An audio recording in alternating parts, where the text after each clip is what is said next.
Camera man নাই, অথচ গাড়ি ক্রস করলেই, ওভার স্পিড করলেই ছবি তুলে ফেলবে। এই বুদ্ধিটা কে দিচ্ছেন?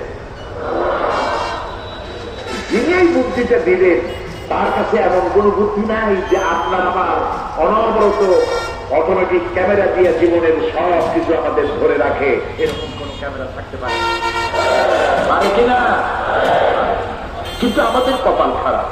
ওই যে সিগারেটের প্যাকেটে লেখা আছে সংবিধিবদ্ধ সতর্কীকরণ, ধূমপান স্বাস্থ্যের জন্য ক্ষতিকর।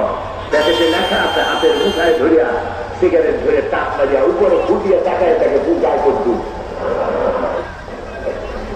ওইখানে ক্যামেরার সাথে কোন মানুষ নাই, ক্যামেরা আছে তাই বিশ্বাস করে, কিন্তু আল্লাহর ক্যামেরাগুলি চোখে দেখে না। ওখানে যেমন রেড বর্ডার আছে, আল্লাহ রাব্বুল আলামিন জীবনের প্রত্যেকটি মোড়ে মোড়ে রেড বর্ডার লাগাই দিয়েছেন।